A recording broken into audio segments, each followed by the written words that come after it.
everybody. This is Diane. Welcome to Biters. And this is Marnell. But who cares about me? We have a special guest. Yay! Oh, thank you. Thank you. So excited to be here. This is great. And our guest is... I am Steve from Aim for the Head podcast, Yay. A fellow Walking Dead podcast. This is so exciting. I love this movie. I cannot wait to get into it. So let's get it going. Okay, so here's the thing, you guys. We are doing a movie called Night of the Comet, which apparently is a gigantic cult classic, but because I'm not cool, I didn't know this. And Steve and Marnell totally love it, so I am just geared up to be completely outclassed.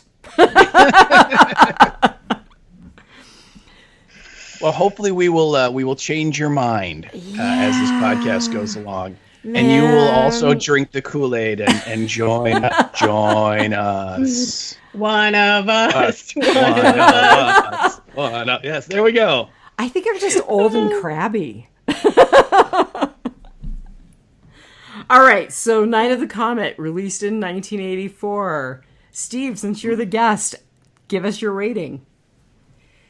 All right, so, and this is out of 5 possible stars. Yes. I gave it 4.75 new legal drinking ages out of 5.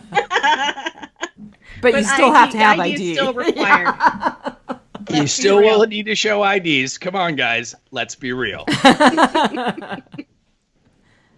All right, Marn, your turn. I actually rated it a little lower, surprisingly. Not because of anything. I just think Steven really likes this movie.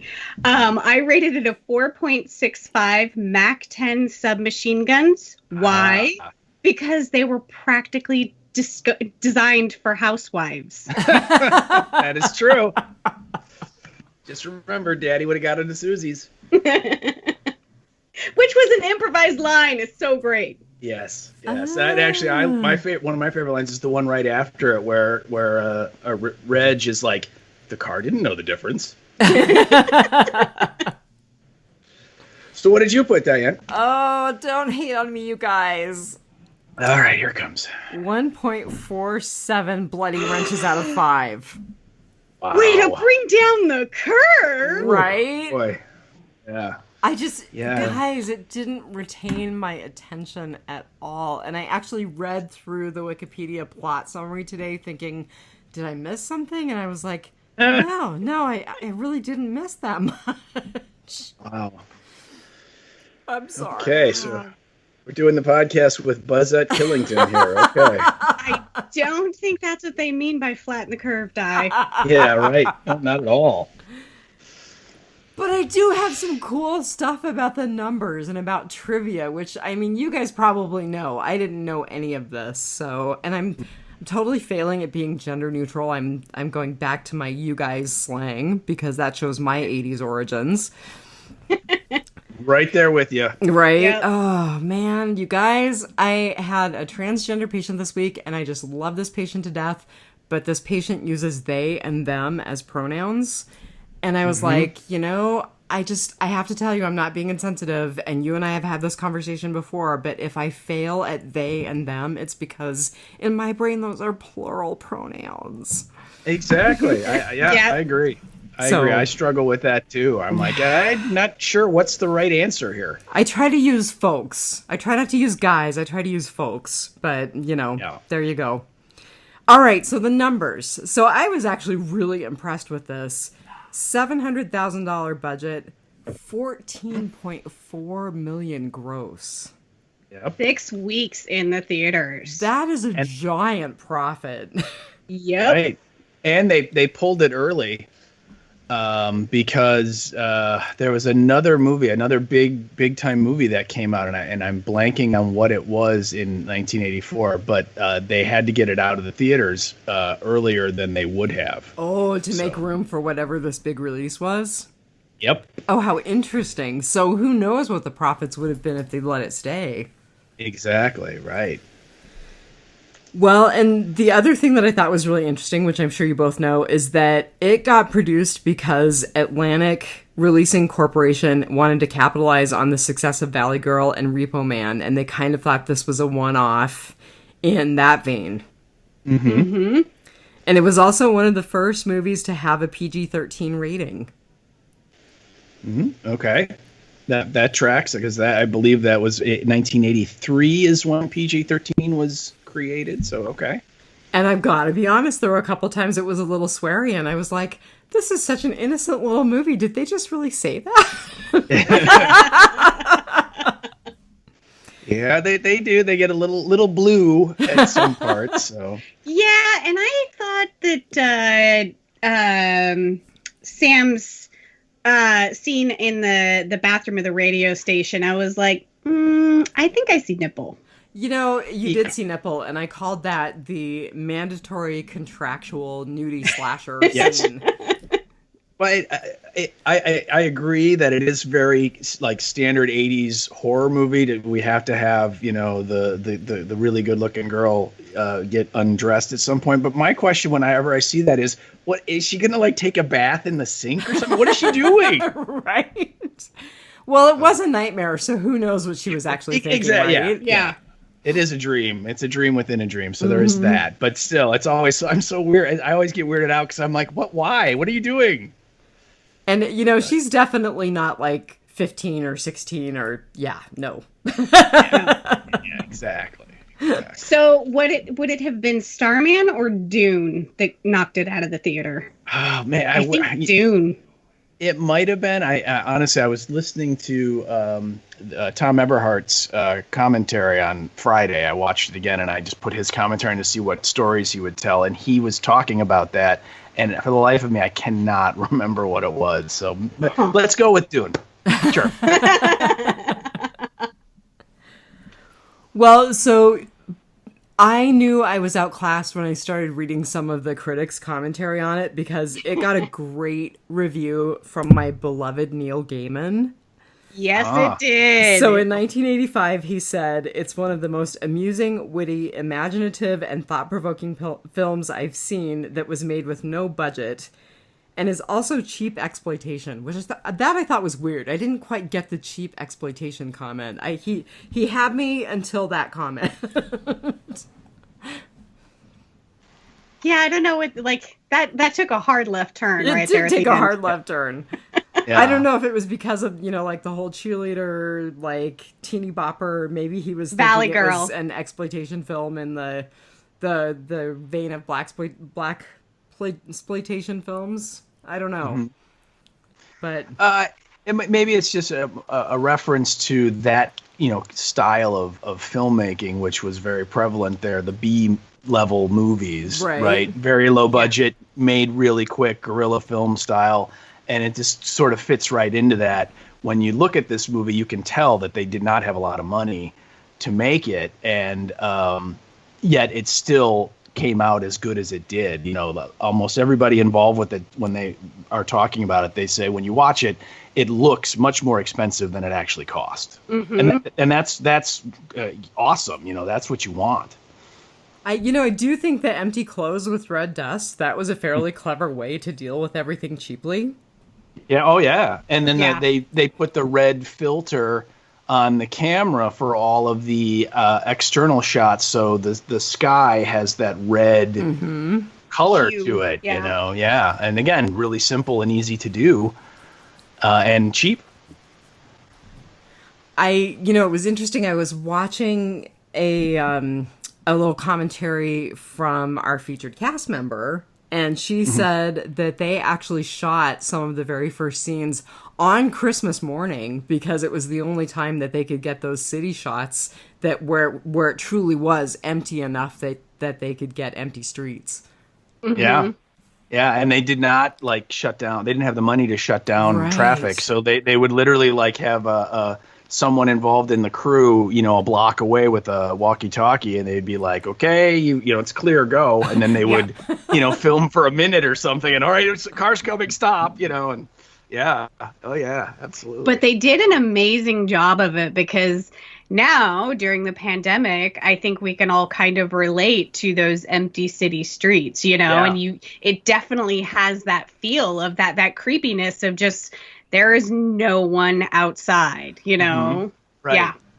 Especially the big city like that, which is supposed to be packed with people and sound and motion. And when you get those abandoned streets, whether it's, Rick riding through Atlanta in season 1, or in this movie, or at Will Smith in I Am Legend, or Charlton Heston in the Omega Man, or any of these apocalyptic things, it's creepy. Yeah. Yeah, one of the scenes, they said that there was traffic like just over the hill that they were filming on. I think it's when she pulls up to I think it's a BMW or something that's just sitting at a stoplight, empty, running. Yeah. There's traffic like just over the hill from her, and it kind of reminded me of 28 Days Later. And when they filmed that, it was the same thing. They had it was like 11 minutes or something to shoot, and everyone was kept behind this hill on the motorway. And it was like, okay, you have 11 minutes and we're releasing traffic. Yeah, right. So go. Yeah. No stopping. Yeah. No One second take. You get what you get. Yep. And just by the way, that car that she pulls up next to, that was the director's car. It was. That's Yes. funny. Yeah. So again, shows you how low budget it is. Well, and even the family photographs in that Hector takes from his house, those are the director's photographs of his family. Yeah, absolutely. Again, that's what you do. You just, it wouldn't surprise me if the girls wore some of their own clothes, but I do know they did have a costumer that did some shopping for them too as well. But it would not have surprised me at all if they're like, yeah, I just brought this from home, Well, I do know that Callie Maroney, who played Samantha, the little sister, she did keep the cheerleader's costume. Oh, how funny. Yep. I'm going to give them an extra 10 points in my rating. Well, point 10 in my rating for being clever. For so we're up to their what, budget. 1.5? Right. 1.6 almost. All right. We're getting there. So just a few more numbers. It was released on VHS and video disc. Do you guys remember those in 1985? Yes, I do. It was I have a released friend who still has them. Do you really? I do. Martin, do you remember my friend Jer? I think so. I couldn't pick him out of a lineup or anything, but sure. That was the first time I saw video discs because he was from a really well-to-do family and they had that big house up on the hill and they were laser discs, but yeah. Yeah.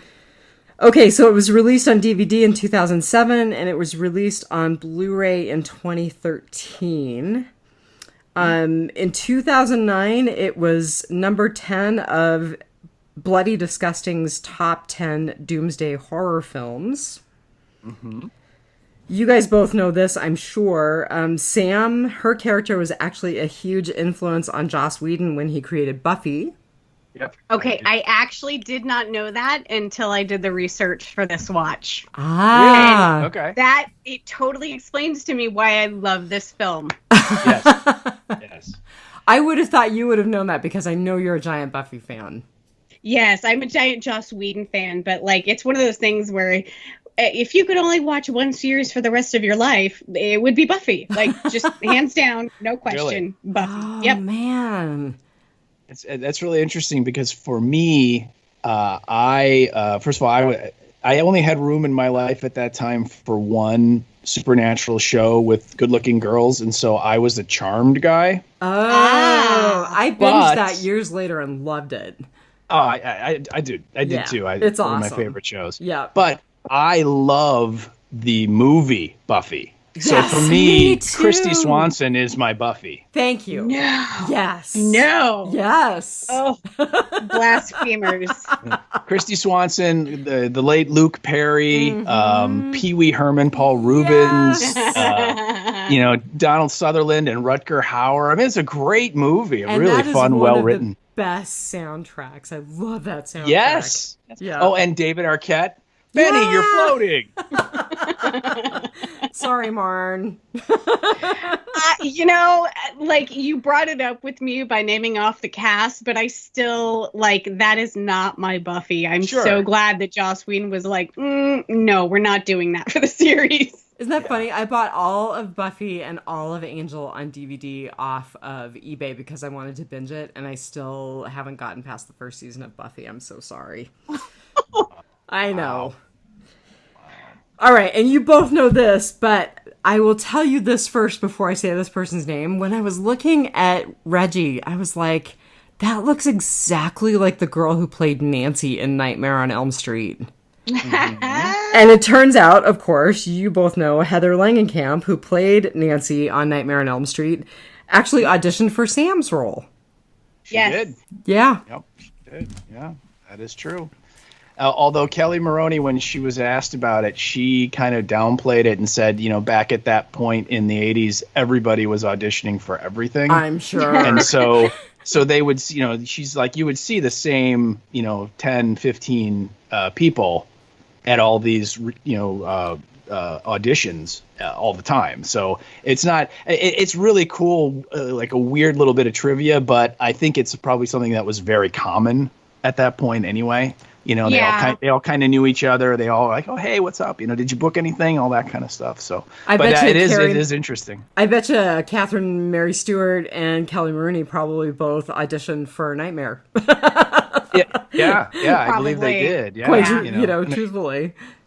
Right? And you still see that today where, if you go through some of the movies, like something that's recast like 20 times, it's like, oh, first Reese Witherspoon was going to be the lead, and then it was Jennifer Aniston, and then it was, and it just goes on and on. Yeah. So same kind of deal. Yep. So there is a remake. They've been talking about a remake in the works. A script was submitted by a woman named Roxanne Benjamin in April of last year, and haven't heard anything more about it. I don't know if either of you has a line on anything more about the remake. Nope. No, I do not. Of course, if anything was in the works, it would be on pause now. You would think, right? So I read Although, go ahead. This is the best social distancing film. Oh, yeah, no kidding. 3 members of the cast. Right. So I did you read could shoot this via Zoom. I did read a super funny interview with Tom Eberhardt about it was on a blog called Night of the Comet blog, and it was done around 2004, and he was talking about a possible remake, and apparently he got hauled in by some execs, I want to say it was Fox Family, at some point about doing a remake, and they were like, we're thinking about doing this little film called Night of the Comet. We're not really sure what happened to the writer and director, but we're pretty sure that we could buy them off pretty easily, and we could get the rights to this. And he said he basically played them along for a while, and then eventually was like, I let them know that I was the writer and director, and yes, I could be bought. I have a price. And he said at this point, they still don't know who has the rights. Wow. Oh my God. So Steve, are you on board with a remake? I am not a super huge fan of remakes. I have to be honest with you. For me, what I would rather, if I had my choice, I would rather see them take this film and clean it up and make it look pristine and just re-release it as is. And let audiences today see, because now you get the idea of, hey, you get to look and see, this is how they made movies back in the 1980s, different kind of pacing, different kind of editing, different kind of, all that stuff was different than how we make movies now. And that's what I would do. So I'm not a big fan of remaking old movies, particularly movies like this that I think are really good. Yeah, it's like you can't improve upon it. Yeah. It really did have that classic 80s feel. It really did. I mean, between some of the fashions, definitely the music, it really had that classic 80s feel. Valley Girl speak. Mm-hmm. Oh yeah, absolutely. And that was, half of the producers of this, as you said, they had just finished making Valley Girl, right? And then they got attached to this one, so a lot of them just went straight from Valley Girl to this film. And I believe one of the albums that Samantha is going through at the radio station is the Valley Girl soundtrack. No, really? I missed that. Oh, yeah. One of the most sought after albums of the 80s. Oh, it was. Yep. Super hard to find, I can tell you. Still a great soundtrack. Yes. And then just another weird piece of trivia, and this involves Kelly Maroney, is that she was in Fast Times at Ridgemont High before this. Mm-hmm. And then she was in this movie, and then a few years later she made another 80s classic horror movie called Chopping Mall, and I'm saying CH, Chopping Mall. And it's where these teenagers get locked in a mall and like the security robots go suicidal and try and kill them, and it's hilarity ensues. But all three of these films, they all shot all the mall scenes at the same mall. Oh really? God. That's crazy. Yes. Yeah, and so she says in interviews, like, I could never get away from that damn place. Well, and she was a cheerleader in Fast Times, too. Yeah, she's the head cheerleader. Yeah, absolutely. Right. That's funny. I wonder if she kept that cheerleading outfit, too. Oh, could you imagine how much that would be worth? But also, at the same time, Night of the Comet's such a cult classic. There's people out there that'd be willing to pay for that, too. Oh, yeah. Oh, God, yeah, absolutely. So... Well, very quickly into Tom Eberhardt. Honestly, I didn't know that I knew him, but I knew of him from, of course, Honey, I Blew Up the Kid, Captain Ron, and then Without a Clue. Yeah, Without a Clue as well, right? So, I mean, he's actually worked with some really, really well-known people. Yeah. So, did you read about how he came about writing Night of the Comet? No. So he used to be a film documentarian. Okay. I was trying to find stuff about his documentaries and I couldn't find any. And so I don't know. I think probably Better Safe Than Sorry and Think About in 1978 and 79. But he on one of the sets of his documentaries. He was interviewing teenage girls, and he had kind of had the plot for the movie in mind, and he went about asking them, without telling them why he was doing it, what would you do if suddenly, there was no people around, if, everyone just disappeared overnight? And, what would you... And, of course, everyone thought it would be a blast, and they would go to the mall, and, just kind of do whatever they want, drive 100 miles an hour on the freeway, which people are doing now. There's nobody on the freeways. And he said that only one girl thought that it would be a bummer. And so that's where he sort of wrote this movie from that perspective, is, a bunch of teenage girls, all of a sudden there's no adults around. Right. No That's adults around them, funny. and the malls are open. Yeah. I'm thinking of two things. Marnell, do you remember how sad our offering for a mall was when we were kids? It's even worse now. And the other thing is, the roads are even dead up here. I'm routinely doing 90 to 100 on my way into work in the morning. It's a lot of fun. Oh my God, don't do that, because you have moose that don't observe social distancing norms. That is true. That's fair. But that scares me so much. Man, it feels really nice to lay on that gas pedal every now and then.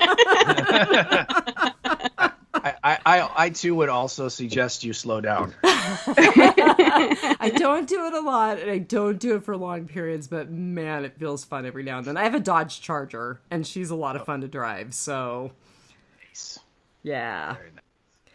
Nice.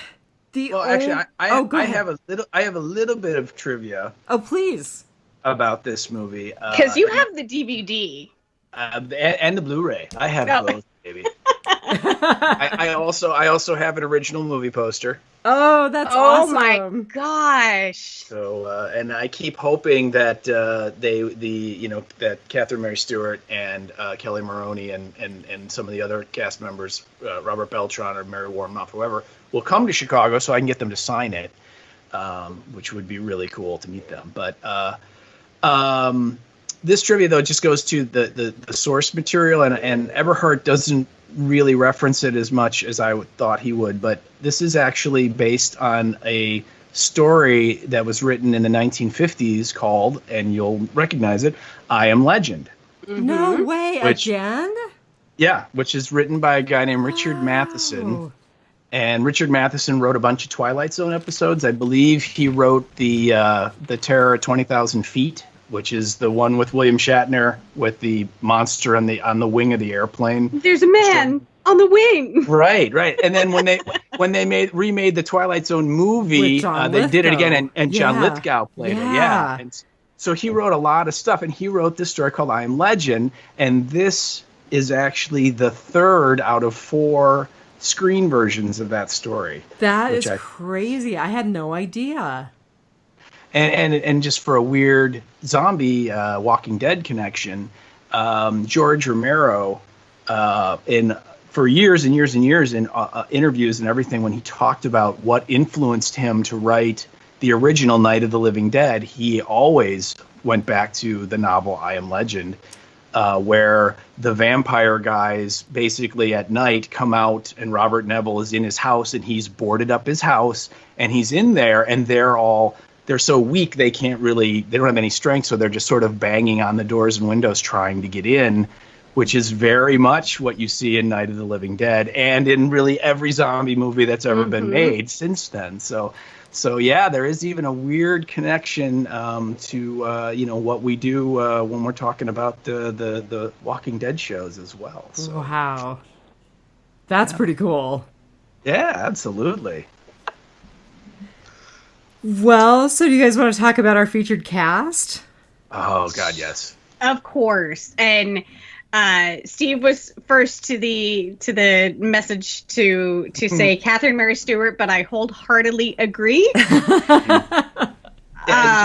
Just a full disclosure here that I will tell you guys, and this I'm sure is going to bias my view and or opinion of Catherine Mary Stewart, but she was, I believe, the second of what is to this day a never-ending string of celebrity crushes I ever had.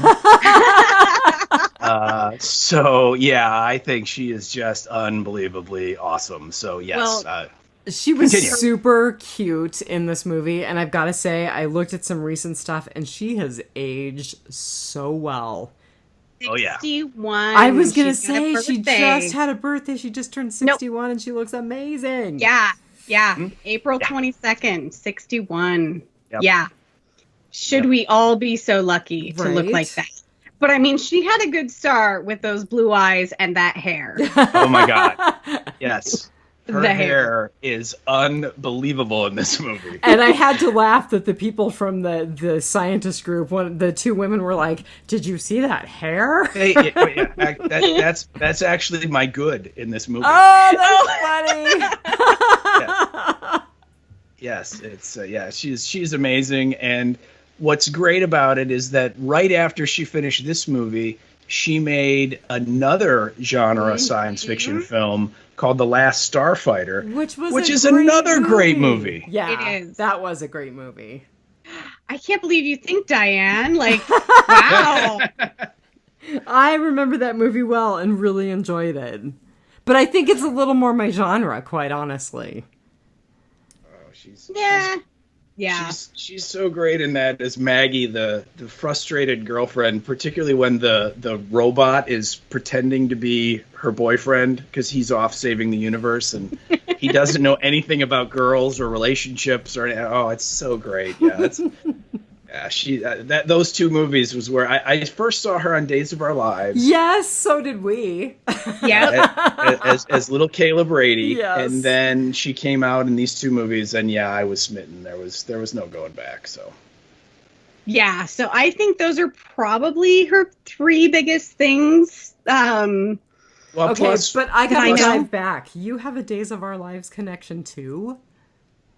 Me? Yes, because we were totally raised on Days of Our Lives. Absolutely, yeah. I do. I remember Jennifer Aniston's dad. Oh my God! As the evil Victor Kyriakis. Oh my God!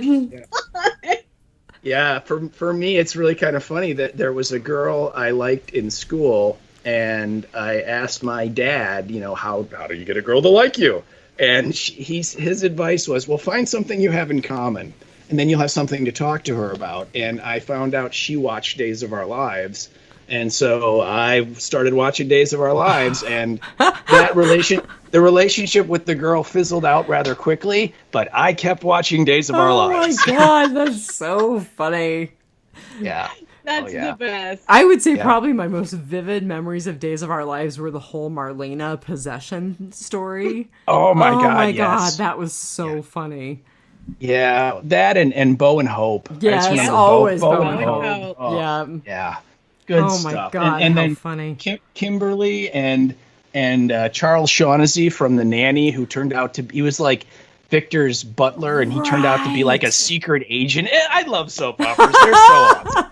That's awesome. Yeah, that's cool. I didn't realize you guys were fellow Dazers. That's Oh awesome. yeah, it's been many years, but yeah, we Yep. were raised on Days of Our Lives. That's Yep. cool. That's super cool. Yeah. She says raised, I say tortured. And also though, don't forget though, Catherine Mary Stewart was also in Weekend at Bernie's. Right? Yep. And again, the hair in that movie. But Yes. and I mean, another cult classic. I would consider Weekend at Bernie's a cult classic. Absolutely. Mhm. Yeah. One of the more recent things that she has been in that I recognize her from, and I think it's kind of what inspired me to recommend we do Night of the Comet. I think it was subliminal because I watched the show New Amsterdam, and she was in a very recent episode of New Amsterdam. Oh, really? And so I think that kind of put a tickle in the back of my brain. And when I was doing my research on her, I was like, oh, I do remember her in that. I mean, just one episode, but she looks amazing, and she just sticks out. I mean, you can totally recognize her from anywhere. She doesn't blend well. She's still working. She has a movie in post-production that's a Christmas movie. Yep. It's called Deck the Heart. Aha. It sounds Is it like a Hallmark maybe a movie? Hallmark. That's what I was thinking. Yep. I wasn't sure, but that was my thought. Yeah. She was the only cast member that I recognized in it. So yeah, I'm pretty sure it's a Hallmark movie. Wow.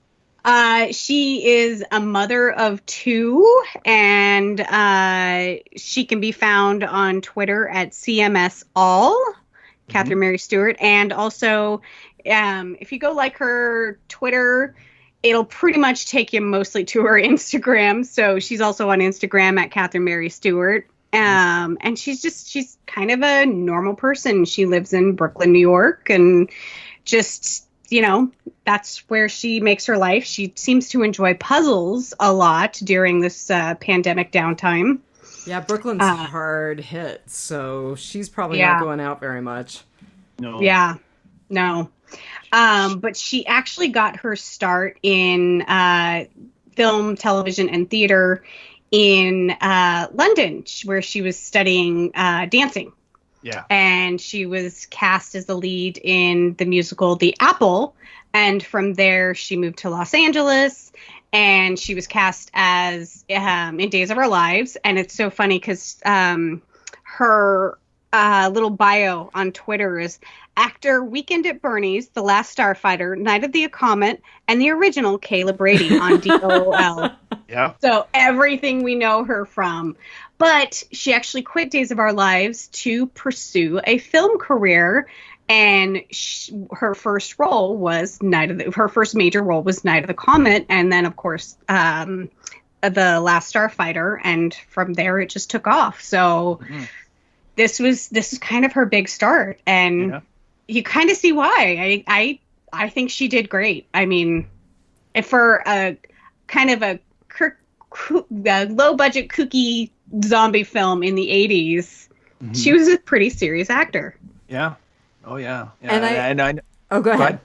No, you first. Oh, I was just going to say, and as much as this really wasn't my type of movie, I have to say she was fiercely independent, strong woman when there weren't a lot of roles for strong women, and I did enjoy that.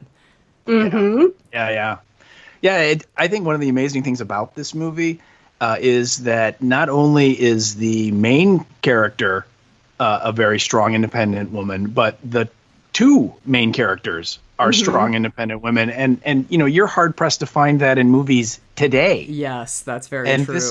This is back in 1984, and I don't know if you guys picked up on this, but in the credits, Robert Beltran is top billed. I saw that on IMDb today, and I was actually really disappointed because Tom, I'm blanking on his last name. Eberhardt. Tom Eberhardt actually was talking in the interviews that I looked at about how great it was to have a movie that was led by two women. And then Robert Beltran gets top billing. What? Yeah. Well, and the story for that is that they apparently offered Robert Beltran this part like 4 or 5 times, and he kept kind of going, I don't know. He had just made another cult movie called Eating Raoul. I didn't know that Eating Raoul was made before this, because my husband pointed out that the woman who played the main scientist, he was like, she was in Eating Raoul, and so was she is. Mary Warvinoff is her name. And they've been in a couple movies together. Yeah. And so they wanted him, and he had just and Eating Raoul it's very campy. It's a really weird, fun movie, and he was really hesitant because the original script was very, very campy, and not the character of Hector was not nearly as straight-laced as he ended up playing it as. And he was like, I don't know if I want to do another kind of campy movie. And so he kept kind of hemming and hawing. And at some point when they came back to him with an offer, they threw in, look, we'll make you top billed. We'll give you the top billing. But it's hilarious because in interviews, he laughs about it because he's like, it's not my movie. He's like, it's Catherine's movie. Yeah, no, he's a pretty minor character for being top bill. Yeah.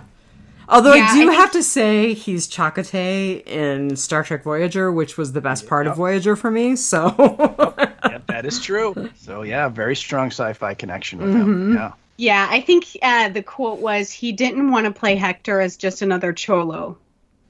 That's his words, not mine.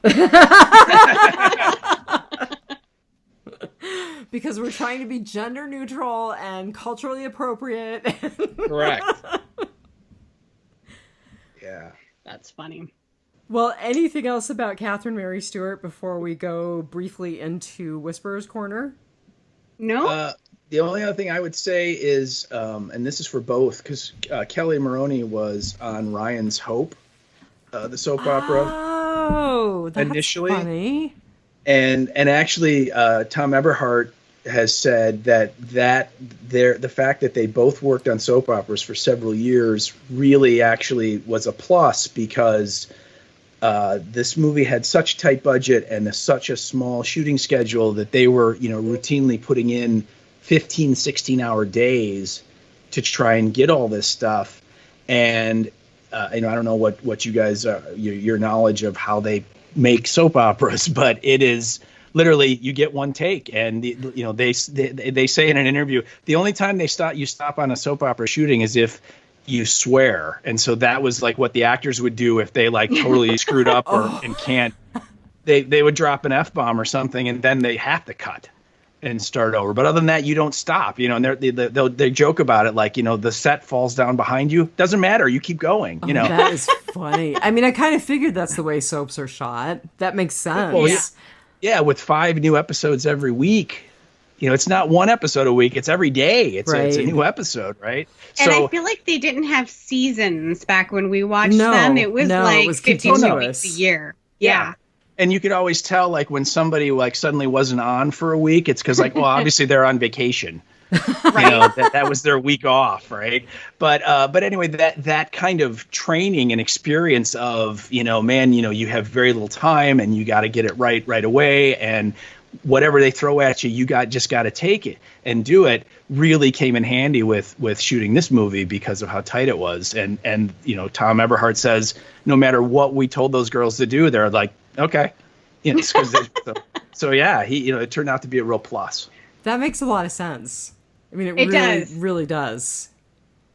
It does, because I mean, just the one scene that the most famous one that had to be kind of improvised because of the gun jamming. It just, I mean, it came off completely seamlessly, you know? Yeah. It's one of the classic scenes. That's funny. All right, so Whisperer's Corner. What have you got for us, Di? Well, got a little bit of Walking Dead news, and it's mostly pandemic. So Shocking. the first thing that I looked at was an article in Forbes called "Here's What Walking Dead Season 10 Finale Should Look Like." It's an article by Paul Tassi. And basically, his predictions are that Gabe and Beta are both going to die. Okay. Which I'm on. I mean, I don't think Beta's going to make it to season 11. Mm-mm. Gabe has outlived his character in the comic book, so I think there's legitimacy to that. But we still haven't seen the goodbye to Rosita, and she's got her Selena biopic, so... That's true. That is true. And then his other prediction for the last episode of season 10 is that we'll get our first big Commonwealth teaser, and Eugene will finally meet Stephanie in the flesh. And are we saying Stephanie is part of the Commonwealth? Well, she is in the comic book, so So they're gonna keep that. I think they're assuming that's certainly the prediction that Paul Tassi is making. So, ooh, all right, yeah. Well, and I can't remember if it was Uprocks or comicbook.com that was saying that season 11 is supposed to introduce us to the Commonwealth, which is going to be difficult because we are in the era of social distancing, and the Commonwealth is supposed to be a city of 50,000 people. I was reading that in one of the articles that I looked at too. Yeah. That's a lot of CGI. Yeah. They've done it with zombie hordes. It's possible. So the next thing comes from Cinema Blend and one other site. I read this on two different sites and didn't write the other one down, but basically Nicotero is saying that he thinks the shutdown is going to be really good for the Rick Grimes movie, the first one to come out, because the writers are getting so much extra time to kind of kick things around and refine things. Oh, okay. And okay. Oh, go ahead. So that brings me to a question for you both. So, of course, there's going to be an effect on some of the story arcs because of the pandemic and whatever comes after this. But do you think there is going to be a noticeable, difference because of the pandemic? I mean, they could introduce something into the Commonwealth where it's like, this is, we had an outbreak, because Alexandria had an illness and it's very communicable. Maybe the Commonwealth goes through some outbreak and the only way they can deal with it is by socially isolating people. And maybe that's why we don't see people. Well, so that plays into another thing that I had in Whisperer's Corner, which is Nicotero was talking... You think we planned this. Right. So Nicotero was talking to Digital Spy, and he said basically he thinks that the way that they shoot things is going to be dramatically changed. Fewer people on set. It sounds like they're talking about, no craft service, basically boxed lunches, work for 10 hours, and you're done. Mm-hmm. So, it may very well change the look and the storylines because of the way that they're having to change the shooting. Yeah, I think totally possible. Yeah. Well, and then there's the whole everything has been put on pause. And so, Christian Serratos was only halfway through filming the Selena biopic. Mm-hmm. And so is it possible that there may be room for her to do both, or is there just going to be a definite, where she absolutely has to stop filming Walking Dead on this day because Selena starts the next day, and so her character death is just boom and she's gone? Yeah. I mean, there is going to have to be some sort of repercussion that comes about from all of this, media stoppage and then the social distancing. I think it definitely changes what we're looking at. I did have a few updates that were really vague about timing for things. So The World Beyond is being promised, quote, before the end of the year. So, I mean, that could be Christmas, for heaven's sake. Fear supposedly is still going to get a summer debut, but they're talking about the latter half of Fear being pushed as late as October through December. Yeah. And then there's still no word on when they're going to be able to start filming season 11 of the main series. Mm-hmm. Yeah. Although Georgia is opening back up at a blistering pace, so who knows what'll happen. All of our actors will get the coronavirus. Right, but just because it opens up, does that mean that all those actors are going to jump in their cars and planes to come there and do it? You know, I'm thinking they're going to be smart and say, yeah, no.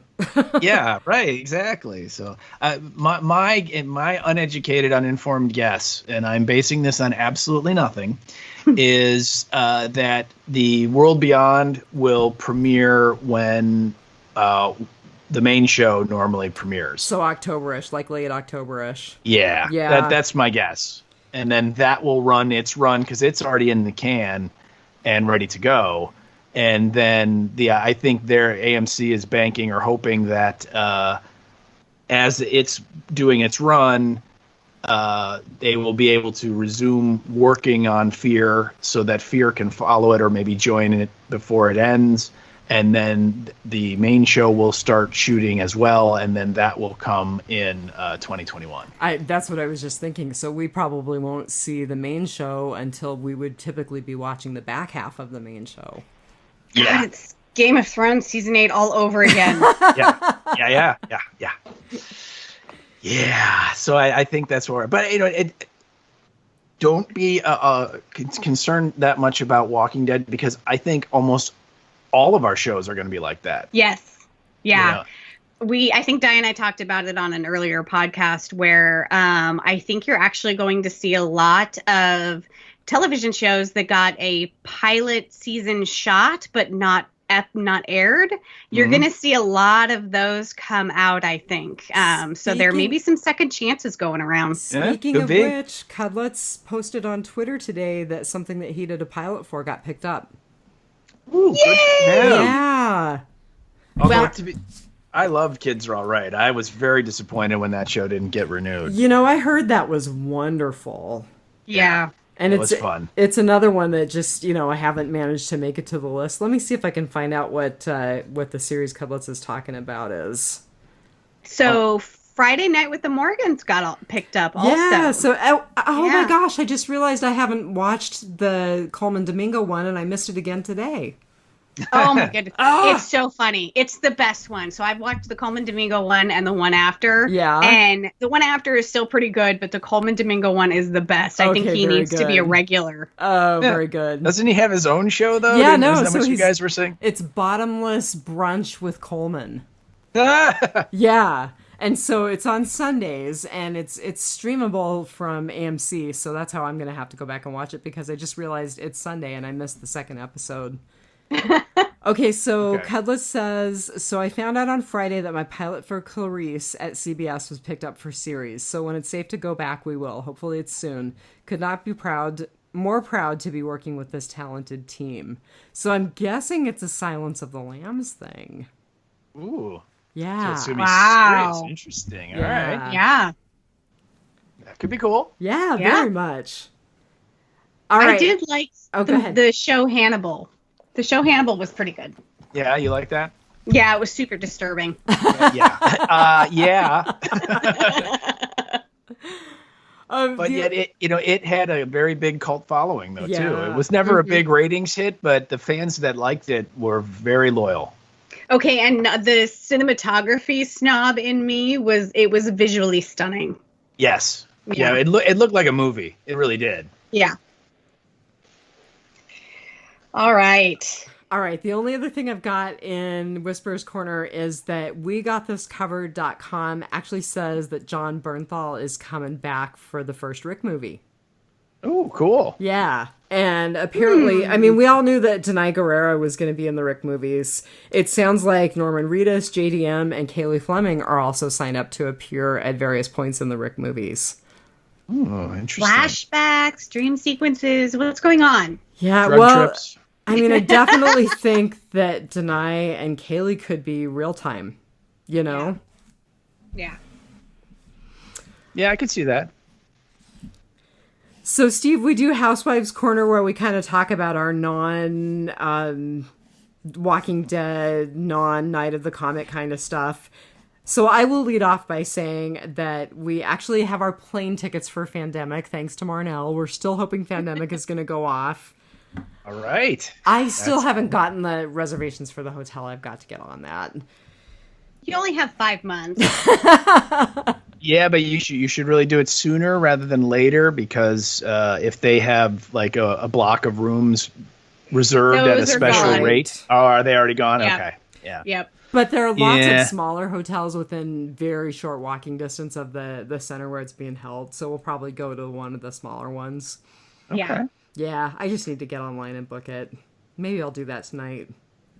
Let's just hope that it happens. Yeah. You know, I have to give credit to the folks who are putting Fandemic on. They have said that they will give refunds if it doesn't happen. Mm-hmm. So, and Alaska Airlines is being pretty good about giving refunds or giving credit toward future flights. So I don't think we're going to run into trouble there. Right. And right now they are taking out 1/3 of their plane seats. So one of us has an aisle seat and one of us has a window seat, and there will be nobody in the middle of us. Ooh, that's always nice. Which we Yeah. were both down with that because it's basically going to take us like a whole day to fly from Seattle to Atlanta. So Yeah. I actually have to fly north 2 hours to Anchorage, meet up with Diane, and then the next day fly all day. Wow. because Yep. Alaska. Yep. Yeah, I'm not. I know Diana wants to go to that show, and I am hoping I can go, but at this point, I don't know if I will have the time available to do it. But I would love to. It'd be so super cool to actually, not that we'll be able to get close, but to actually like see you for real. Right. It would be awesome to meet. And, we have to talk about C2E2 at some point, it sounds like. So, Oh, yeah. Yeah, C2E2 is definitely a show you should hit at least once, and it is. I mean, the way it used to be, God knows what it'll be like in the future. But yeah, It was Right. really a lot of fun. So yeah. Well, and that's where Rob Southgate is. He's in Chicago. So it would be nice to actually meet the guy who owns the podcast network that we podcast that on. you're in, yeah, Right. Oh. Yep, and he holds events at C2E2 and meet and greets, so you can meet other people that are on the network as well. And Diana and we're not on that network, but we know a lot of those people, and we know Rob. So yeah, it would be really cool if you could I come think down. that's actually how we got hooked up with the two of you, because Rob got a hold of me and he was like, you need to follow these guys with Aim for the Head. So, Awesome. yeah. Very cool. Very cool. Other Housewives Corner stuff. I've got to say I haven't been watching much. I've been so tired. Work has just been chaotic for the last couple of weeks.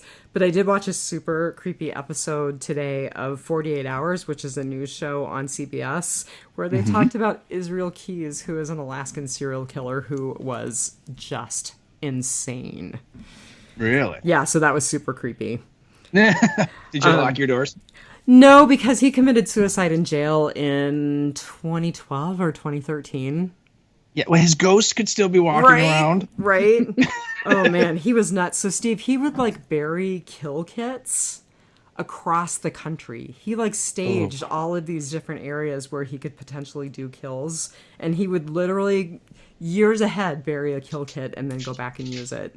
And he would fly to a state and drive to another state, Yes. so that any record of him flying somewhere around the time of a murder, he was nowhere near the murder at the time. Wow. He was diabolical. Yeah, that's clever. Yeah, he was an incredible sociopath. He was a very skilled sociopath. Yeah. But he's dead, right? He is, thank God. Okay. So he Okay, actually good. he actually slit his wrists and gradually drained himself out into a series of milk cartons in his jail cell. Jeez. And you've got to know that the guard who was on that night is probably still on the hook for not doing bed checks frequently enough. Right. Don't get him. Yeah. There was a fantastic book about him called American Predator, if you like to read super creepy stuff. Okay. And the only other thing I will say about my pandemic time is that I'm actually trying to do some stuff to calm myself down and not watch serial killer stuff. So I've been listening to Dharma Punks NYC, which is a really good Buddhist podcast. And I've been listening to Tara Brach's podcast, which is also a really good podcast. And they've actually been talking about like self-soothing and surviving through the pandemic and surviving social distancing. So it's been really good stuff. Oh, cool. Yeah. That's all I've been doing. What have you guys been doing that's been like non-podcast, non-Walking Dead related? Marnell? I want to tell you that I binged a couple of shows on Netflix, but I actually cannot tell you what they were. Oh my God, that's funny. But yeah, I really just, I think the most outdoorsy thing, because it is now 70 some odd degrees in Juneau. We literally went from monsoon season to fire season, like with a flip of a switch. And I mean, we have actually started to have wildfires here. But we actually took our dogs for a walk downtown on the cruise ship docks because we have no cruise ships in town at all, ever. Again, like cruising is over. We're not doing it anymore. Right. And so we're walking on the cruise ship docks, and the only people that are outdoors right now are the people who live outdoors. And one of them said he was going to eat my dogs when the meat shortage got too bad. Oh so my God. that was super exciting. That's fun. That's special. You should stay away from that guy. Right? No kidding. And this is why Marnell always walks armed. Because if anyone's eating my dogs, it's me. Right. You would starve kidding. before you ate those dogs. Yeah, no. I've taken a page from Dianne, who has recently curbed her meat eating habit. Actually, and I I have totally going vegan. Yes, you have. Congratulations. It's been a week. It's been a week and it's going okay. Yeah. Yeah. Congratulations. Thank you. Eating a lot of beans and lentils, so I Yes. imagine your house sounds like the brass section of a high school Not so much. marching band. Not so much. But no, I started, she got me to watch this documentary on Netflix called Forks Over Knives. And it's all about how basically people are better off without having animal protein. So like no dairy and no meat. And so I've actually been doing really good at having a lot more fruits and vegetables and a lot less meat and junk food. So my junk food is so good. I know. It offers so much and asks so little. I have to tell you, in Alaska, it is a very big commitment to buy a lot of fruits and vegetables because they are very expensive here. Yeah, sure. And so I can get a bunch of grapes for $6, or I can get a box of ho-hos for $6. And guess which one I want? Ho-hos. Right? I mean, the strawberries that I have on my shelf right now are getting prepared to be dipped in chocolate. So, Okay. I mean, all right. So you're not going complete, total crazy vegan or anything? No, I'm not going crazy because that would be crazy. I don't mean to sound like a food Nazi, but I made some vegan cookies last night with like vegan chocolate chips, and they turned out really good. I have a recipe for vegan mac and cheese I need to send you. Very good. You need Like nutritional yeast for that, though, so you need to send me your bag of nutritional yeast. And Marnell, remember that you were talking about walking around armed with your dogs. Just remember that the MAC-10 submachine gun was practically designed for housewives. Yeah. And since Sportsman's Warehouse is considered an essential service, I could probably pick one up. Yeah, perfect for home defense. Which, by the way, let me tell you, brother-in-law says, like, first week, everybody was all about buying, like, ARs. And he says now everybody is all about shotguns and not revolvers. They won't buy revolvers. They will only buy shotguns or automatic pistols. And he's like, the thing is, if you don't know anything about shooting, you have a much better chance of being reasonable with a revolver than you do with an automatic pistol. Right. So See, and the guy that threatened to eat my dogs, I was just like, there are so many wild animals you could be eating, dude, and you only have to fight the animal. Like with my dogs, you have to fight me. It's true. Maybe he just really loves hot dogs. Oh, I hope he really likes fur because my husky. Yeah. So, Steven, what are you doing? Well, actually, a couple things. I am currently listening to a podcast called Fake Doctors, Real Friends. Ooh, I'm going to have to put that on my podcast list. It is Zach Braff and Donald Faison, and they're doing a Scrubs rewatch. Oh, and fun. and I don't know about you guys, but Scrubs is one of my all-time favorite television shows. And I've probably watched the series. I watched it when it was on, and since it's been streaming, first it was on Netflix, and now it's on Hulu. I've probably watched it, 10 times all the way through. Even the last season in medical school, I watch. And they're doing a rewatch, and the really cool thing, of course, they're social distancing, and basically they're like, we have nothing to do. We're stuck at home, so let's do this. And the amazing thing is that they are best friends. And they became best friends on Scrubs. That's when they met. And to this day, they're still best friends. And the whole cast still gets together and they talk to each other and they're all friends. And so they've had Sarah Chalke has guested on one. John McGinley has guested on one. Judy Reyes and Bill Lawrence, who is the showrunner. He's created the show, wrote the pilot, and all that stuff. And it is just each one's about an hour maybe, and it's just amazing, all of the great stories. There's some really funny stuff that they talk about, and of course they swear like sailors, so it's really weird to hear JD and Turk swearing, but they do. And I'm absolutely loving it because of all of the inside stories of how they made the show and everything. It's really fun. Well, I just put it on my podcast, so now that commits me to actually watch. I've watched Scrubs here and there, but I've never watched the whole series, so there you go. Maybe I'll binge that. We did binge Picard, which I loved. Okay, so, cool. Yeah. But with this one, they do one episode, like each podcast is one episode. Oh, very cool.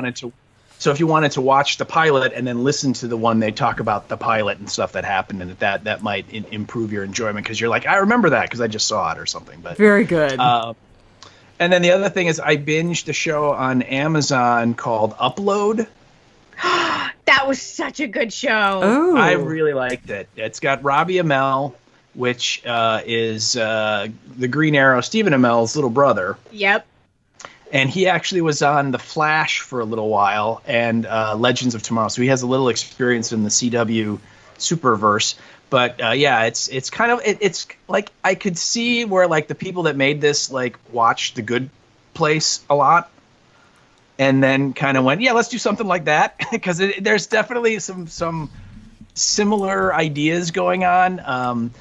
Basically it's like takes place like 10 or 15 years from now, and some company, a $1 billion company, has developed this virtual resort. Afterlife. Yeah, this afterlife. And so if you sign up for a membership and then you get like cancer or you're in a car crash or something and you're going to die, they can upload your consciousness to this resort.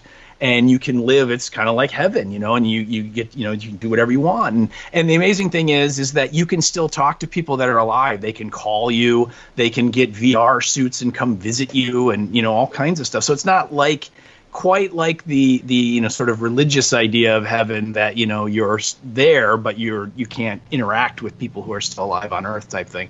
But that's the setup, and it's funny, and it's got a bit of a drama story to it because this main character, you get into, well, he looks like he was murdered for a reason maybe, and guys are out to get him, and I really liked it. It was fun. And he really falls in love with the customer service representative. Yeah, he does. And his girlfriend is awesome. Yes. And what's great about her is that they did not make her completely annoying. She does have some redeeming qualities. she's not completely one-dimensional like you think she is in the beginning. Yeah. Yeah. And I really liked that because I thought, okay, well, it'd be really easy for him to leave her, and then you find out, well, no, yeah, actually, she's not a completely horrible person. But anyway, I think it's 10 episodes. Is that right? Yeah. And the first one is like an hour maybe, and then the rest of them are all like 28 minutes. So it's really easy to watch. It's not a huge time commitment. And I really liked it. I thought it was fun. Yeah. Yeah, okay, I put that on my I phone recommend too. it. So, did you ever watch the movie Defending Your Life? Yes. long time ago. Yeah. The version of heaven that they're in just reminds me of Defending Your Life, where you can eat whatever you want. Yeah. That you can go and like just experience like different things and like that it totally reminded me of that movie, other than that it's digital. Yeah. Yeah. There is no hell. Although I understand Los Angeles is getting pretty close. Right? Oh, Rip Torn. Yeah, great. Very fun movie. Yeah. A lot of similar stuff. I remember in Defending Your Life, they had like the memory room where you could go and like watch memories like movies kind of a thing. And this, the Upload does a similar kind of a thing where like you go to like a hairdressing place and they put the hairdresser, like the dryer thing on your head, and then you can watch old memories that you have and stuff. And I thought it was a lot of fun. Yeah, it was. But that's pretty much it for me. That's pretty cool because I need to watch less news, so maybe I will look at Upload. Yeah, it was funny. It's a good time. Mm-hmm. Yeah, I agree. And I agree, too, that it's good to get away from the darkness that is real life. Oh, my gosh. Yeah. Oh. So maybe I'll but put that's that... why you can... I was going to say, that's why you should enjoy and savor classic films like Night of the Comet. Which way to bring us back around, Steve. Right into our goods, bads, and uglies. So since you're our guest, Steve, would you like to go first? I certainly will, and I've already kind of spoiled and teased a little, but my good is Catherine Mary Stewart's hair. She does have amazing hair. She does, and again, my comment, and I'm not making this up, I wrote this down on my notes here. My comment is, it's so amazing that one of the other characters in the film actually points out how amazing it is, and it's true, and you had already said that. So, and I think, again, a lot of that just goes back to Catherine Mary Stewart and the character of Reg, in that she is designed to be like the adolescent fantasy. Mm-hmm. She's super good looking. She's a video game player, right? She's a bit of a comic book geek because she knows about Superman and Krypton, or Superman and lead, and he can see through steel. And she works at the movie theater, so she loves movies. And it's like totally designed for, teenage guys to be like, yeah, that's the dream girl kind of thing. So I think there's a lot there for reasons why, but yeah, her hair though is just, I don't have any hair, so I have to envy other people's hair, and her hair is awesome. So yeah, that was my good. And the thing is, her hair is still awesome. Yes, to this day, yeah. Oh yeah, absolutely. It really should have got its own credit.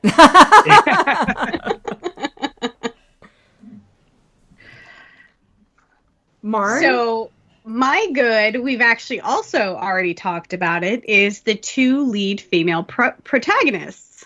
Yes. And like I said, I had no idea until researching the film for this watch that this is where Joss Whedon got his inspiration for Buffy, and it completely explains my love of this film. And we've talked about it that both strong female leads and just knows how to handle themselves and can do it with a little comedic timing. And I just loved that, what was this, 5 years after I was born, and you've got a movie with two strong female leads, and it's something that's hard to do even today. I was going to say, and now you're 40 and we still can't do it. Right?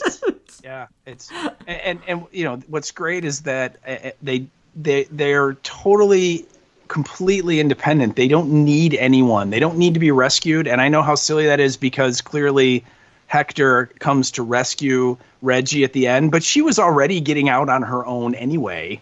Yeah.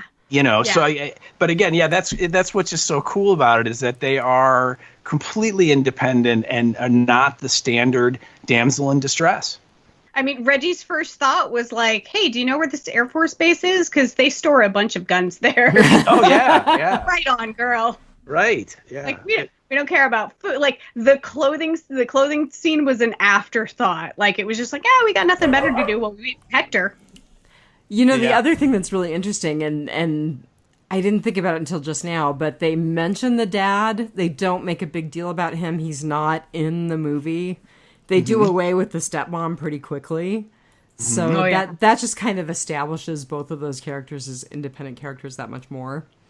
Well, and there's also that like throwaway line where I think she's talking to Hector, and she says, you know, the dad is a Green Beret and he wanted boys. And so from, you know, age 0 to like 10, he treated them like boys. So that's probably where they lived on army bases, and they probably were around guns all their lives and learned all that stuff. And then it was once they got past 10 or 11 that it suddenly dawned on him that they're never going to be boys, they're going to be girls. So he married Doris and kind of dumped them on her. And, you know, like they said, he went down to Honduras or wherever he is with the Delta Force or whatever. So there was the throwaway line about the Sandinistas, and I was like, oh my God, that is so 80s. Isn't it so 80s? Yeah, absolutely. Yeah. But that explains a lot of why they can kick ass and why they are independent and strong characters, because that's how their dad raised them. And what's funny is I kind of identify with that because Di and I have different dads. So my dad wanted 3 boys and he got 3 girls. So we grew up shooting guns, and all of our bikes were boys' bikes. And there is a huge difference between boys' bikes and girls' bikes. So I grew up learning how to ride a boys' bike and, you know, that kind of thing. I mean, I still played with Barbies, but, you know, we also went fishing and camping and hiking, you know, that kind of thing. So very tomboy. Yep. Yeah. And Catherine Mary Stewart actually said in an interview that she was a tomboy growing up, so she really identified with that part of Reg. Yep. And really saw that, and it comes through, absolutely. Yep. So that's probably one of the reasons why I love this movie. Yes. So, Di, what was your good? My good was very small, but it was kind of a cool little moment. Did you guys, I'm sure you both did, catch the poster on the back of the door in the movie theater for the film called Red Dust with Jean Harlow? Dust. Yep. I just thought that was a cool little moment. I really like that. And I looked it up today, and it actually was a film, 1932, Jean Harlow and Clark Gable. Yep. Plus, the other thing is that in the theater itself, there are several apocalyptic movie posters on the walls. There's Escape from New York is there. Oh, I missed that. And when Reg comes outside in the morning and she kind of props the door open with the garbage can, if you remember that scene, on the door is a poster for Death Race 2000. Oh, how funny. No, I totally missed both of those things. And then another weird twist is that Mary Wormoff, who plays Audrey in this, the scientist, she was in Death Race 2000. Oh, really? Yeah. Oh, yeah. She has such an interesting face. She has such a masculine face. But she's a beautiful woman, but she has this incredible masculine, very structured face. And she's really tall. Yeah. Well, but actually that was something I was going to point out that I didn't, is that, and I should actually go back and rephrase, this movie has 3 strong female characters in it. That's very true. She is, you know, unbelievably independent, and, you know, Jeffrey Lewis, who's the leader of the think tank people, you know, she's like, you guys are crazy, you know. So I mean, yeah. So there you get not 1, not 2, but 3 very, very strong female characters. And again, name a movie in the last 10 years you can say that about. The First Wives Club. I guess, you know, or maybe like Little Women or something, right? But I mean, it's not a lot. It's not. No. It's really unfortunate. So. No. And I think we have to at least point out that, you know, she is the only scientist that I've ever seen that wears leg warmers. I have to tell you, their coveralls with their broad white belts were cracking me up. Yeah. Yeah.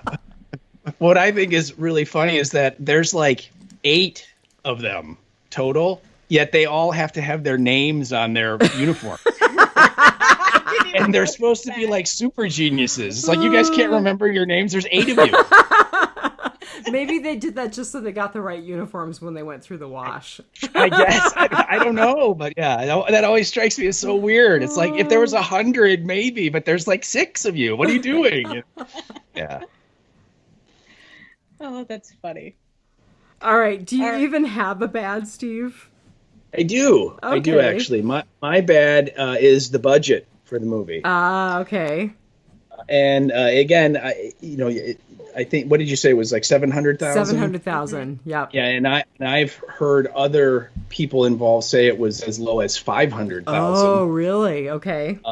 But to me, the thing, every time I watch this movie, the thing that always just smacks me in the face of like, yeah, you guys had zero money, is that they had to get a cover version of Girls Just Want to Have Fun. They couldn't even afford the Cyndi Lauper version of it. That's how little money they had, which again, I think it looks amazing. And I think they really, they got lemons and they made lemonade with their budget. But I just think, man, if they would have gotten, $1 million, $2 million, what could they have done? How much better could it have been? So that's my bad. I have to be honest about the Girls Just Want to Have Fun cover. I looked at the soundtrack and I thought, okay, first of all, they didn't even give whoever sang that credit. It's not part of the soundtrack. And secondly, I haven't heard of any of the people who were on the soundtrack. Well, I know that one of the guys that sings one of the songs was a member of a band called Sha Na Na. Oh my gosh, I remember Sha Na Na. The song that Sammy plays on the radio while she's telling everyone that finals are canceled. Is that the song that he does? It is, yeah. Yeah, and so I mean, but again, you're right. The soundtrack, while it's really good, it's all songs that were never radio hits and were never from established artists. They were all new folks. But yeah, the Cyndi Lauper or the non-Cyndi Lauper version of Girls Just Want to Have Fun. I just kind of go, come on. So what was your guys' bad? So my bad, and we actually just sort of mentioned him, and I put quote unquote sciencey guys. I just didn't think they were that good of a big bad. To take a page from Buffy, I actually liked the Stockroom Boys better as the bad guys. I thought that like just the evil for the sake of evil, they were turning into the mutants, and only when the sciencey guys the main guy started to turn is when I was like, okay, like believable as a bad guy. But forgetting to turn off the vents, like. You guys kind of deserve to die, Even one of the science nerds was like, of all of the great minds, it's 2 teenage girls that survive, and I'm like, yeah, you got outsmarted by 2 teenage girls. That's right. So yeah, I did not. I mean, I understand them as the overall bad guys, and it's part of the larger plot line, but I just preferred the Stockroom Boys to the I want to call them, what was it, DARPA in Lost, because their insignia kind of looks like yeah, it kind of looks like the science guys from Lost. So think tank, that's what they were. What I think is really funny is that symbol, it's like a maze, but if you like freeze frame it and look, there is no way to solve it. Nothing ever goes all the way either to the center or out. So I don't know what it is. Except for the air vents. Right, just the air vents. Yeah, exactly. So yeah, that was my only bad is I just didn't believe the bad guys. I loved the Stockroom Boys as the bad guys, not the science guys. Mm-hmm. I did like the gender bending Stockroom Boy who had like all of the jewelry on his jacket, and earring. He reminded me of some of the guys that I went to high school with. Boy, I'll tell you, the blouse that Catherine Mary Stewart wears. with the big shoulder pads and like the breast buttons. Man, I remember those, and I remember those damn boots she's wearing. Yeah. That was totally a staple back there in like the early to mid 80s. Oh my gosh, and that dress that she's wearing at the end. That's like every prom dress every girl ever wore. Yeah, seriously, go watch the end of the original Footloose. Yeah, right. And she kind of looks a little bit like Lori Singer too. Yeah, she does a little bit. All right, so that was they probably auditioned for the same role. Well, most likely they did. Yeah, you're right. Well, so I have a quick bad, which is, believe it or not, I wanted more zombies. Okay. Yeah. I actually, so including the talking zombies, I was like, this is the first time I've seen a talking zombie. Yeah. Yeah. I think they would have been fun to explore a little more. Well, you did get the cops. That's true, and the cops were scary.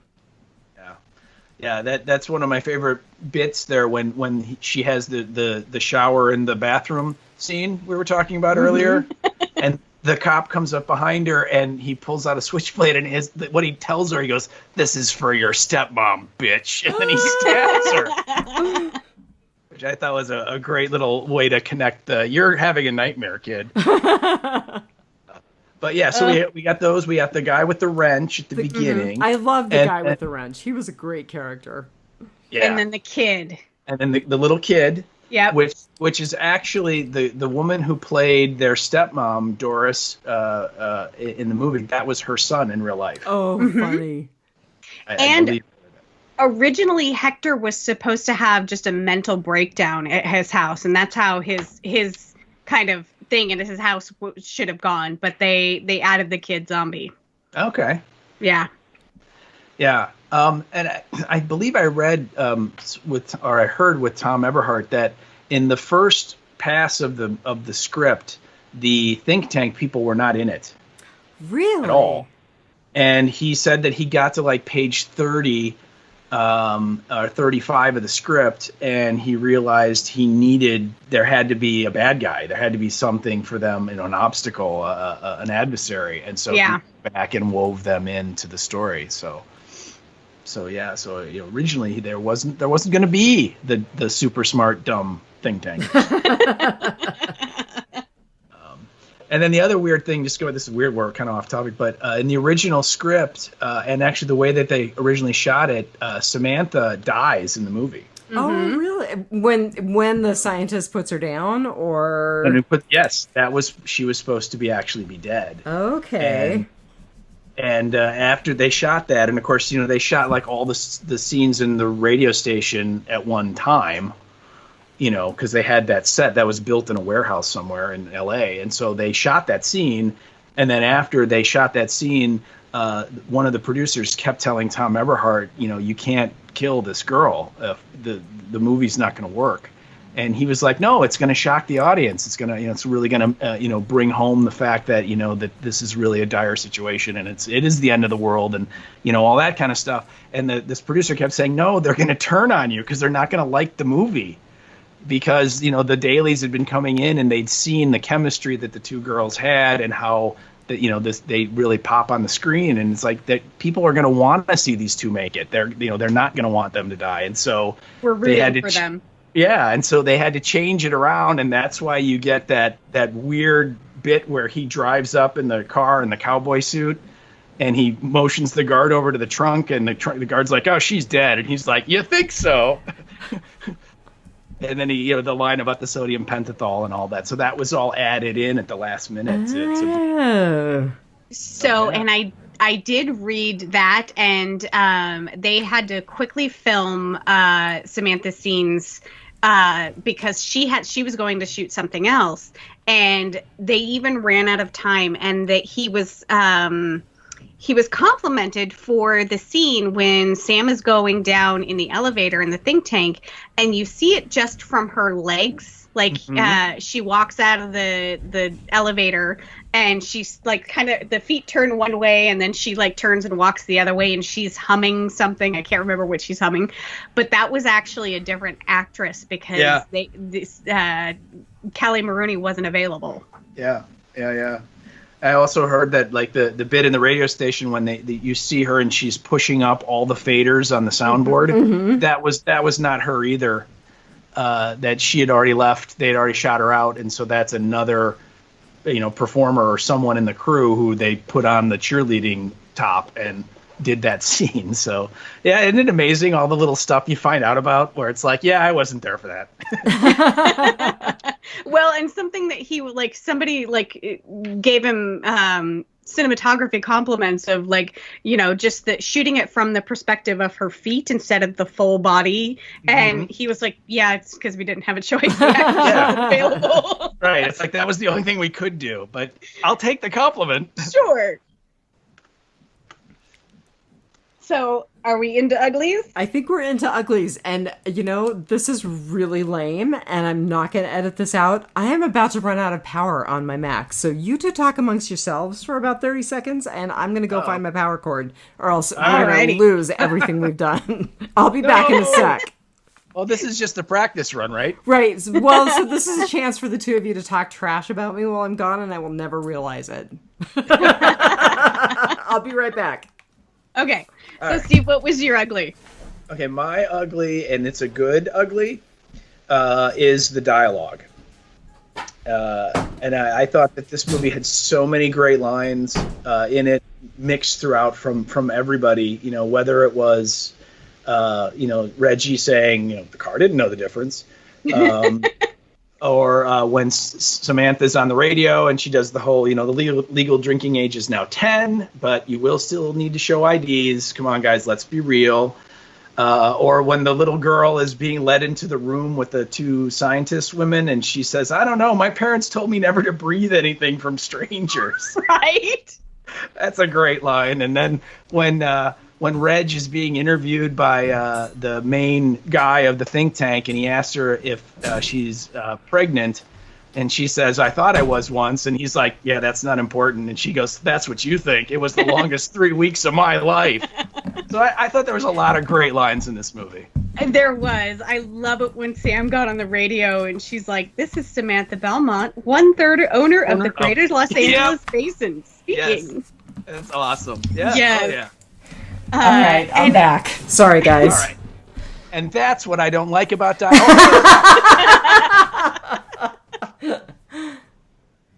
Oh, speaking of great one-liners, that was funny. No, so I kind of caught that you guys were talking about her being at the DJ board.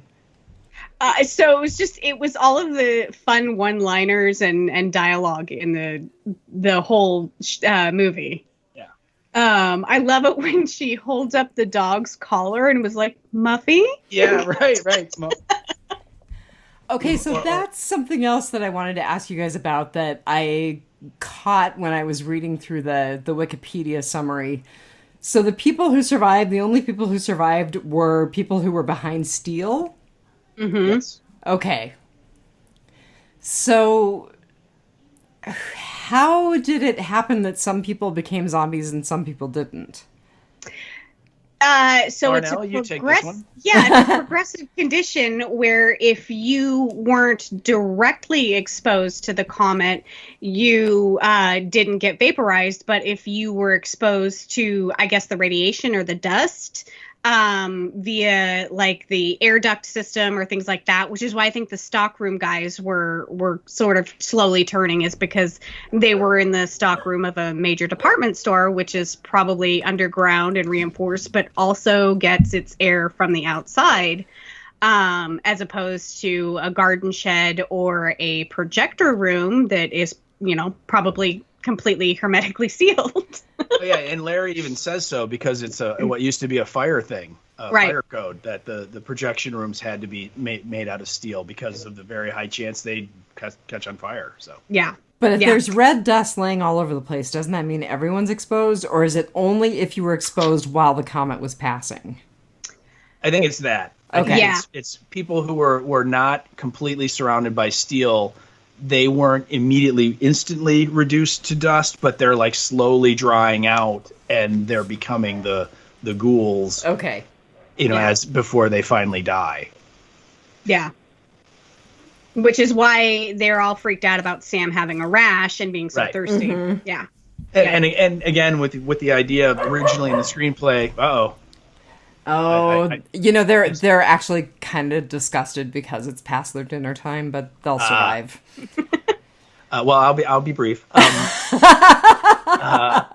I think in the original screenplay, when Samantha was supposed to die, it's because I think what he was going to say is that she was in the tool shed where she spends the night, and that was not completely sealed off, and so she was exposed. And so she, it's not just a rash. In the first draft of the script, she really was, suffering from whatever it is, the disease, and was slowly dying. And that's why the doctor, Audrey White, injects her with the poison to kill her. So it kind of tracks a little. Yeah. Yep. For an 80s B horror film, it's completely science. It's a lot of science in this movie. Yeah. Yeah. So my ugly was a good ugly, and it was the shopping montage. Because of course, what else are you gonna do? And this isn't just a normal like zombie horde outbreak. I mean, there's one zombie per 1 or 2 square miles, so you're relatively safe, Right. And of course, this is what we're gonna do because what else? I mean, it doesn't have to be a clothing store. Maybe you go to Sportsman's Warehouse and you blow through the inventory. Literally. Literally, yeah. But it's I think it's something that we kind of probably all would do. I mean, even as a form of just blowing some steam off, some therapy of there is nobody else around and there is nothing to do. So let's just go put on a bunch of music and try on clothes. Right. That's a totally teenage girl thing to do. Mm-hmm. So I absolutely loved it. I think it's just a human thing to do. If that were to happen tomorrow, if I were to get up tomorrow and there's red dust outside, I would go to the store and pick up everything I always wanted to get but couldn't. Why not? Yeah. I mean, how many movies are there of people getting stuck in stores or getting into stores after hours or something that, that's exactly what, I mean, it kind of reminded me of the movie Mannequin, and that's kind of what they do half the time. Right. Absolutely. Yeah. Yeah. And I think too, it also is one of the tropes of this kind of apocalypse is, you see where people common people, people who don't have unlimited wealth that covet all of these things, these material things, that we're kind of trained to do our whole lives with commercials and everything, right? Mm-hmm. Now, the one time you can get everything you want, there's nobody around to show it off to. You know what I mean? So all of the status that's been established with driving a really expensive car or having a Picasso in your house or whatever it is, it now means nothing because there's no social anymore, Right. Yeah, so, you're right. So yeah, absolutely. But I agree. I love that the montage, even though it is to not Cyndi Lauper, I still love it. I love that little bit on the stairs where they kind of, one goes down, the other one goes down, and they turn around and go back up and stuff. Yep. And it's a lot of fun. It really is. Yeah. Absolutely. Di, what was your ugly, and is it good or bad? Well, my ugly is pretty much what I said at the beginning, which is that I really decided that it's really not you, it is me. Because there are so many people who love this movie so passionately, and I just think that it's not really my genre. Which is funny, considering that I'm on a Walking Dead podcast, but... Yeah, that is a little weird. So, Steve, do you know the original name for the movie, the working title? I believe it was called Teenage Comet Mutant Zombies or something like that, right? Yep, yeah. Teenage Comet Zombies or Teenage Comet Mutant Zombies, yeah. Which is what she says on the radio. Yep. when she goes, this is going out to all of you. Yeah, and I understand that. Yeah, that was when Catherine Mary Stewart got the script. That's what it was, the working title. But she was told that it would be changed, so I think they knew right away it wasn't going to be that. But I think that would have been a cool title, personally. See, and I like Night of the Comet better. Really? Okay. And I vividly remember when I was in my late teens, I had seen this movie a couple times, I think, on cable, and I could not, and this is before the real internet, I remember vividly calling up a Blockbuster video and going, okay, there's this movie about these girls who survive apocalypse. Oh my gosh. And the guy's like, Night of the Comet. And I'm like, that's the one. That's it. Yeah. And I mean, like, you could just call up some random video store in America and be like, this show about that movie about those girls and that thing. And he's like, I know exactly what you're talking about. Like, It's just a classic movie. Yeah, absolutely. And I'm sure he knew right away because he remembered Catherine Mary Stewart and her amazing hair. Yes. And her little sister and her amazing bra and panty set. Well, there's that. I didn't want to say anything, but yes. And just, by the way, who wouldn't want to spend the apocalypse with their wisecracking little sister? I mean, that's probably another reason why I love this movie. There's some real truth in that.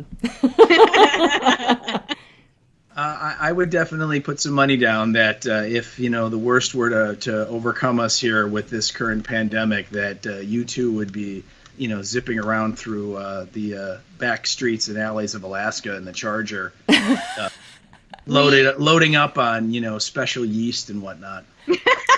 When I left our other sister's house the other day, I left with makeup and bullets. There you go. That would be the name of your show. Yes, that's absolutely right. Makeup and bullets. Yep. Coming on Netflix.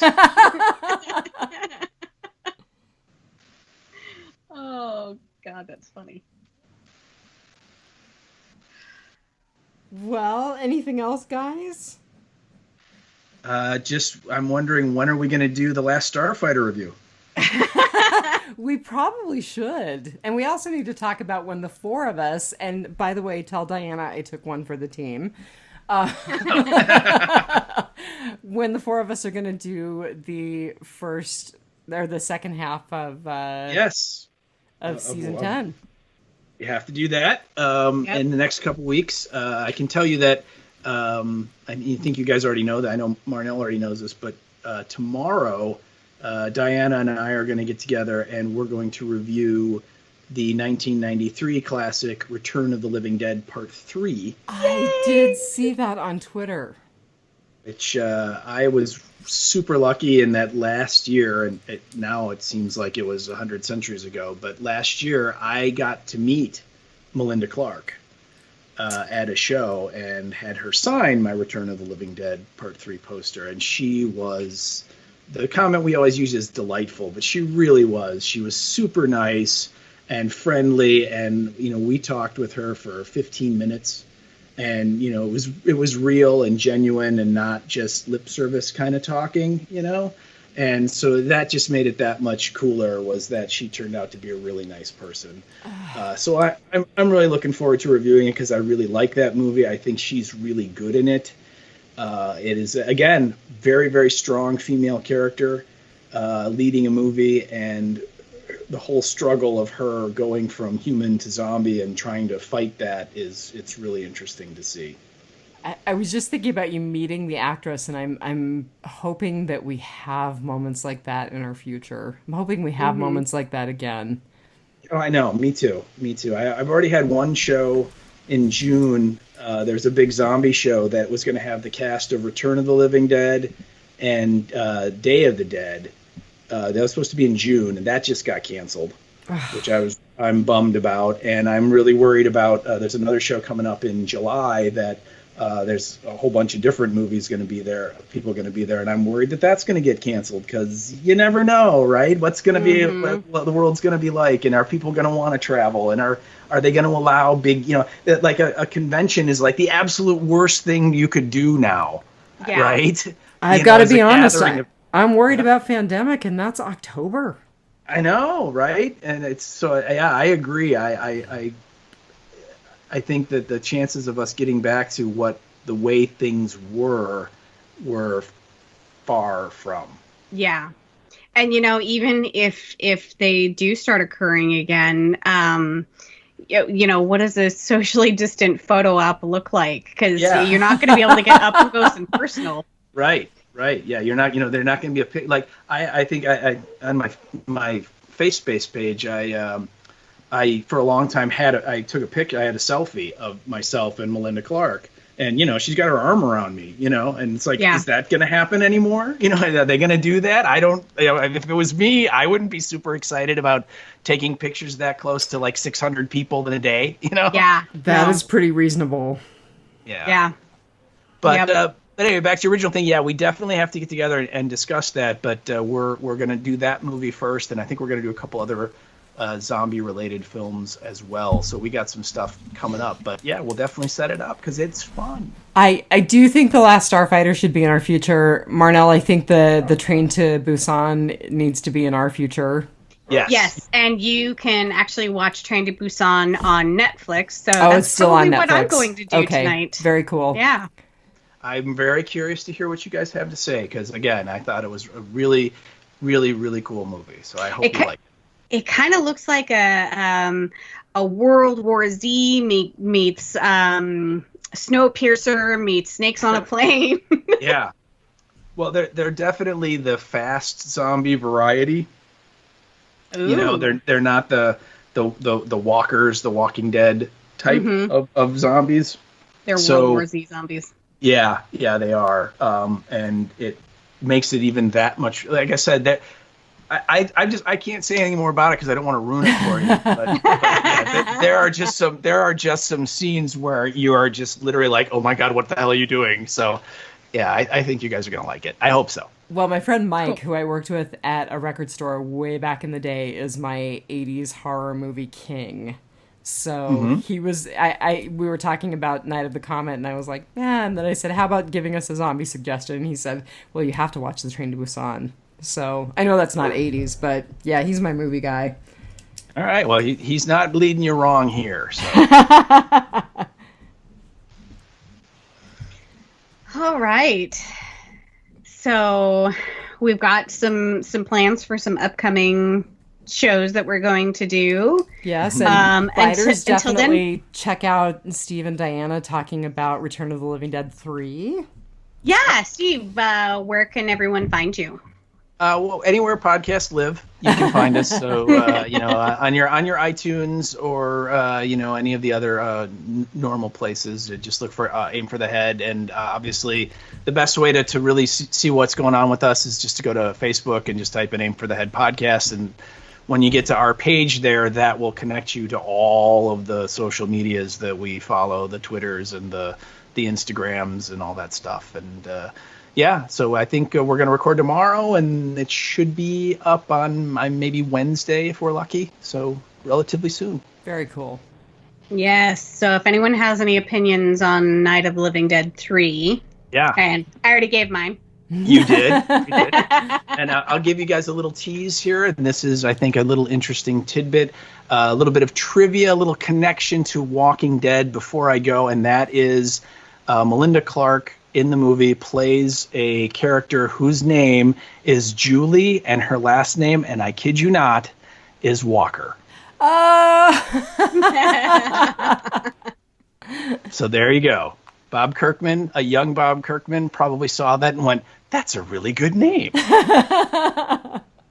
So now we need the satirical spinoff of The Walking Dead where there's a character named Melinda Zombie. There we go. I like it. Maybe that's one of the characters in The World Beyond. There we go. Awesome. Well, thank you guys so much for letting me come and play in your sandbox. This has been really fun. It was great. I don't think I could have done it without you, Steve. No, you well, I hope we didn't gang up on you too much. No, you guys, Marnell definitely needed you to back her up, and I needed you to balance me out because, again, it's not you, it's me. Well, And that's yeah. I was just going to say it's been a lot of fun. So thank you so much. And hopefully we can do a real time get together at some point here in the future, because I think that would be super fun. Yeah. So it's not you, it's me is a really good place to end it. I think so. And as always, stay safe and do all the things you got to do to be responsible. And I know you guys will, but there are lots of idiots out there. So be careful. Yeah. Yes. Yep. Absolutely. And I will talk to you guys then the next time. All right. Until then, just remember, take it one dead day at a time. And always aim for the head. Aim for the head. because body shots that's right. don't count. Just There don't you work. Count work. It's all good. All right. Thanks, everybody. guys. Have a good week.